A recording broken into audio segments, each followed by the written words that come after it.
Hello friends, अस्सलाम वालेकुम। बिस्मिल्लाहिर्रहमानिर्रहीम। आज हम आपके लिए बहुत ही खूबसूरत प्रपोज़ल लेके आए हैं दोस्तों।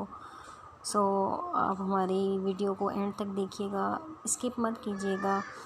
और अगर आप न्यू हैं तो हमारे चैनल को सब्सक्राइब करें और साथ में जो बेल आइकॉन है उस पर क्लिक करें ताकि आपको हमारी हर आने वाली वीडियो मिल सके, और ज़्यादा से ज़्यादा शेयर करें।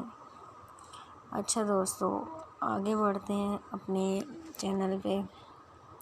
दोस्तों, ये है प्रपोज़ल कराची का, और ये चाहता है कि बहुत अच्छा जीवन साथी मिले। और ये लड़की 5 वक्त की नमाज़ी है माशाल्लाह से। ऐसा रिश्ता तो कहीं आपको मिलेगा ही नहीं।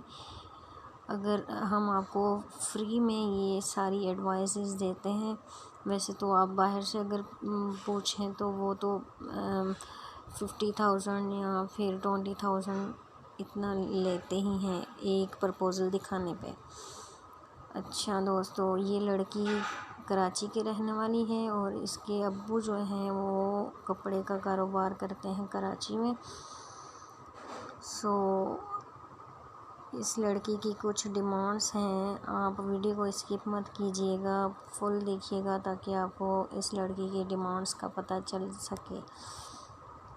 और बहुत ही खूबसूरत लड़की है, बहुत अच्छे घराने से ये बिलोंग करती है। इस लड़की की डिमांड्स हैं कि इसको बहुत अच्छा हस्बैंड मिले, केयरिंग लविंग हो, जो इसका ख्याल रखे और इसको अच्छी तरह से शॉपिंग करवाए, और अच्छा खाता हो, अच्छा कमाता हो, अच्छा बिजनेसमैन हो। दोस्तों, आपको अगर हमारा ये प्रपोज़ल पसंद आए तो हमसे कांटेक्ट करिएगा। हमारी वीडियो देखने का बहुत बहुत शुक्रिया।